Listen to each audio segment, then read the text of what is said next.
मैं आपको आज 7 नियम बताऊंगा, 7 रूल। उस 7 नियम के अंदर सारी बीमारियां और उसके इलाज, उसके सॉल्यूशन उसी के अंदर है।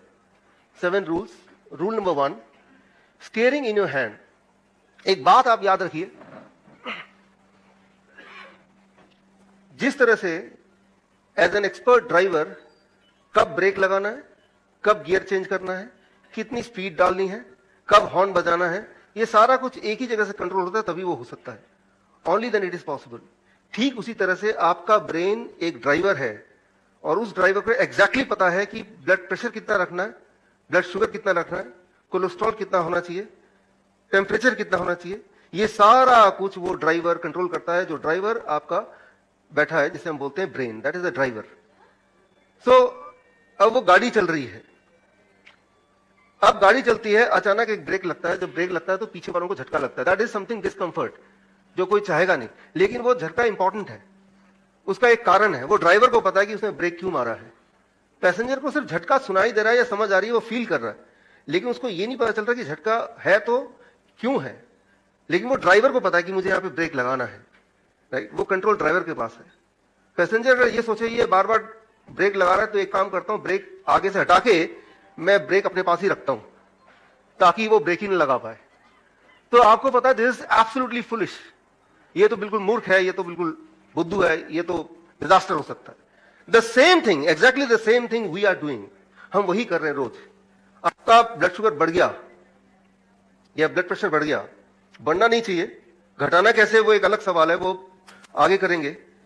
लेकिन ऐसे में अगर आप दवा लेते हैं और उसको घटाते हैं, तो उसका मतलब यह है कि जो ब्रेन है, जो ड्राइवर है, जो आपकी गाड़ी को कंट्रोल कर रहा था, उस कंट्रोल की एक कमान आपने उससे छीन के, ड्राइवर से छीन के किसी और बाहर के आदमी को दे दिया। एग्जैक्टली लाइक कि आप ड्राइव कर रहे हैं, लेकिन स्टीयरिंग में भी आपके हाथ में है, ब्रेक किसी और के पास है, गियर किसी और के हाथ में है, राइट। और हो सकता है कि हॉर्न या आपके बाकी कंट्रोल किसी और के पास है। तो ऐसी गाड़ी शुरू में वो ड्राइवर को लगेगा कि भाई चलो मेरा एक काम कम होता है कि मुझे ब्रेक लगाने की जरूरत नहीं पड़ेगी, आपको आराम, ड्राइवर को आराम मिलेगा। बट आप एक लॉन्ग व्यू से देख सकते हैं कि ये डिजास्टर है। उसको आराम मिलेगा शुरू में, but that is going to be disaster. ठीक इसी तरह से ये बिल्कुल ही अनसाइंटिफिक है। लॉजिकली आप सोचिए, साइंटिफिकली मैं आपको थोड़ी देर बाद बता दूंगा कि ब्लड प्रेशर बढ़ गया, ब्लड कोलेस्ट्रॉल बढ़ गया या ब्लड शुगर बढ़ गया या कोई भी और चीज, इसमें अगर आप दवा लेंगे, दैट मीन्स कि आप इस ड्राइवर का कंट्रोल किसी और के हाथ में दे रहे हैं। तो दैट इज टोटली अनसाइंटिफिक। तो क्या करना होगा, ये एक क्वेश्चन है। पहली बात तो ये करना ही नहीं है। लेकिन जो ऑलरेडी कर रहे हैं, जो ऑलरेडी दवा ले रहे हैं, तो क्या आज घर जाकर अगली दवा ना ले? ये क्वेश्चन अपने पास रखिए, इसका जवाब मिलेगा। आंसर तो ये है कि दवा नहीं ले, वो कंट्रोल वापस लेना है। मीन्स वो ब्रेन ही करे तो अच्छा है, लेकिन कैसे लें, ये एक बड़ा ही ट्रिकी बात है। इसको मैं आपको आगे समझाऊंगा आने वाले रूल्स में। So the most important thing you must have to understand, you must have to accept that we need not to take any medicine. Our body is not designed to take any medicine at all. हमारी body कोई भी medicine को design लेने के हिसाब से design हुआ ही नहीं है। बाकी जानवरों में और इंसान में सबसे बड़ा जो एक फर्क है वो यही है कि इंसान जब भी बीमार पड़ता है वो दवा खाना चाहता है। बाकी जानवर हम देखते हैं कि जब भी वो बीमार पड़ता है उसका बिहेवियर चेंज हो जाता है।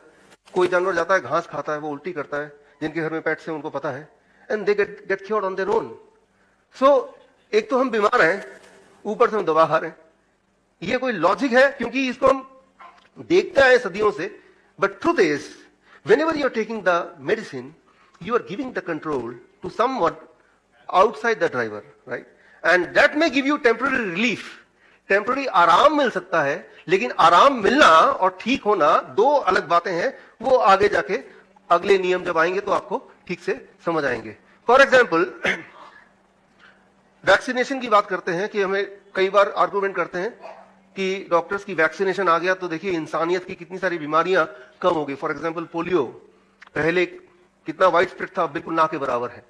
लेकिन मैं आपको यहां पे दिखाऊंगा, देखिए जरा कि कोई भी वायरल और बैक्टीरियल बीमारी आती है दुनिया में तो 1950 हर 1 लाख में 40 लोग मरते थे। ऐसे करते करते करते करते पोलियो जब बहुत डिक्लाइन होने लगा, कम होने लगा, हर बीमारी में आपको दिखाता हूं कि बीमारी आती है, मतलब वायरल इन्फेक्शन, बैक्टीरियल इन्फेक्शन की बात कर रहा हूं, और धीरे धीरे दुनिया से वो जाने लगती है। पहले आती है, बढ़ जाती है, फिर धीरे धीरे जाने लगती है। जब वो ऑलरेडी जा रही थी, ऑलमोस्ट चली गई थी 1956, तब पोलियो का वैक्सीन आया। वो तो वैसे भी जा रही थी, तो अब ये एसोसिएट हो गया कि पोलियो के वैक्सीन की वजह से polio is gone from the world. और एग्जांपल देखता हूं, आपके दिमाग में सवाल आएंगे, कीप ऑन राइटिंग, राइट? आपके दिमाग में आर्गुमेंट आएंगे इसके against, keep on writing. I will give you opportunity to ask me and have an argument और डिस्कशन। मीजल्स की बात करें तो देखिए 1960 और 70 के बीच में इसकी वैक्सीन आई, लेकिन वैक्सीन तब आई जब ये ऑलरेडी अपने आप ही कम होती जा रही। एक टाइम आता है जब वो वैनिश हो जाती, वैनिश होने से जस्ट पहले वैक्सीन आया, सारा क्रेडिट जो है वैक्सीन ने ले लिया। और it is not just measles, if you see diphtheria, इसमें भी वैक्सीन आया 1940 1950 के बीच में, एंड ये uniformly it is going down and down and down, and by the time vaccine has come it is already going down, और अब वो negligible में आ गया है। बट यहां भी आप देखेंगे कि ट्रेंड को आप अंडरस्टैंड कीजिए। Cough, whooping cough, again the vaccine came around this time, ज्यादातर वैक्सीन इस टाइम भी आए हैं, लेकिन तब भी वो ऑलरेडी डिक्लाइन पे थे।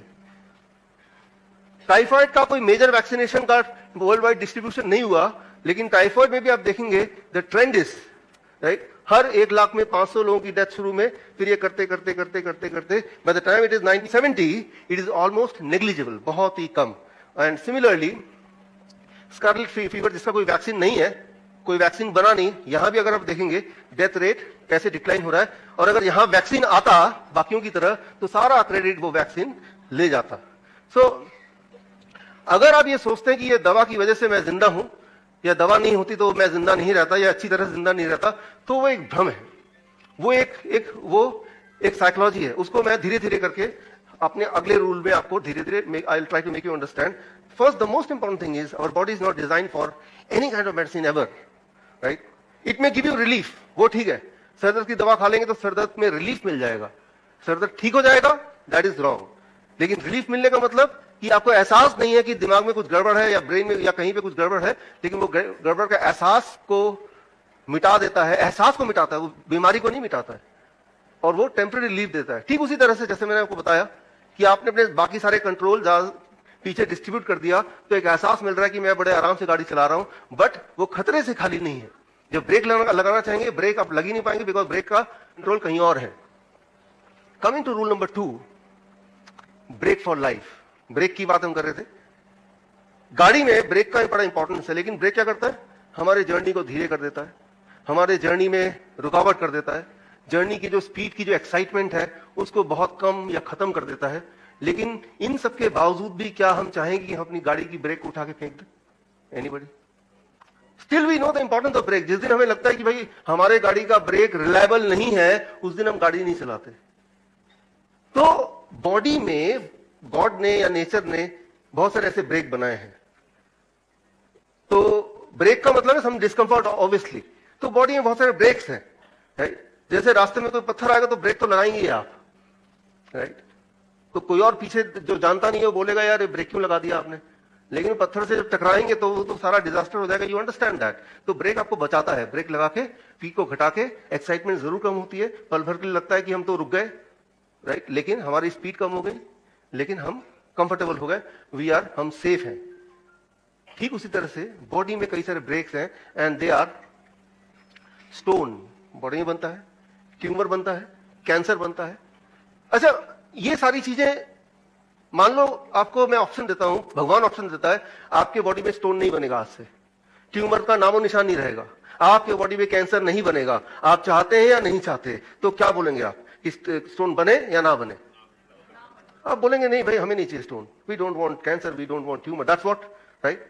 अच्छा, मैं आपसे ऐसे पूछता हूं, आप गाड़ी खरीदने गए, बोला कि ये गाड़ी है, गाड़ी में जैसे एसेसरीज है, उसमें से एक एसेसरी है ब्रेक, ये लगा दूं कि नहीं लगाऊं? क्या बोलेंगे आप? लगा दीजिए, राइट? क्योंकि आप कॉन्सिक्वेंसेस देख रहे हैं, नहीं लगाने से क्या क्या दिक्कतें आ सकती हैं, आप दूर तक सोच सकते हैं, राइट? अब इसको जरा अंडरस्टैंड कीजिए कि जो काम गाड़ी में ये ब्रेक करता है, राइट, वही वाला काम हमारे गाड़ी में, हमारा गाड़ी कौन है? और बॉडी, उसमें ये स्टोन करता है, ये ट्यूमर करता है, cancer. Let me help you understand. Stone ये क्या है? आप अगर स्टोन निकालेंगे बॉडी से, किडनी स्टोन, गॉलब्लैडर स्टोन, उसको निकाल के माइक्रोस्कोप में डालेंगे तो उसमें बहुत सारी चीज निकलेंगी, बहुत सारे मिनरल्स निकलेंगे, मिनरल्स, मैग्नीशियम निकलेगा, पोटेशियम निकलेगा, मेनली कैल्शियम निकलेगा। तो वो कैल्शियम, बॉडी क्या करता है, जब आप जो भी खाना खाते हैं उस खाने में बहुत सारे मिनरल्स होते हैं, और बहुत सारे ऐसे मिनरल्स हैं, इस फॉर्म में मिनरल्स है। कैल्शियम हमारी बॉडी के लिए बहुत इंपॉर्टेंट है, वो आपको बताइए। लेकिन कैल्शियम कई सारे फॉर्म में बॉडी में जा सकता है। कुछ ऐसे फॉर्म होते हैं जो बॉडी उसको यूटिलाइज नहीं कर पाती है, और जब वो यूज नहीं कर पाती है तो बॉडी के पास एक ही रास्ता है कि उसको कहीं ना कहीं इकट्ठा करे। अगर इकट्ठा नहीं करेगा तो वो ब्लड में वो घूमता रहेगा, कहीं हार्ट में अटकेगा, ब्रेन में अटकेगा, and it will create brain stroke, it will create heart attack. तो बॉडी चाहती नहीं कि ऐसा हो, तो वो कैल्शियम जो बॉडी यूज नहीं कर पा रही है, बिकॉज वो उस फॉर्म में नहीं जिस फॉर्म में बॉडी यूज कर पाती है उसको, तो बॉडी क्या करेगा, उसको एक्युमुलेट करेगा, एक जगह इकट्ठा कर लेगा। दर्शकों के लिए एक खास मेरा मैसेज, आप इस दोनों चैनल के माध्यम से मेरे वीडियोस आप देख रहे होंगे, नए नए जो टेक्निक्स हैं वो आप सीख रहे होंगे। एक चीज़ करना भूल जाते होंगे कि वो ये है कि सब्सक्राइब करना। सब्सक्राइब कीजिए ताकि जो मेरे नए टेक्निक्स हैं, नए वीडियोस हैं, वो राइट टाइम पे आप तक पहुंचे, सबसे पहले पहुंचे।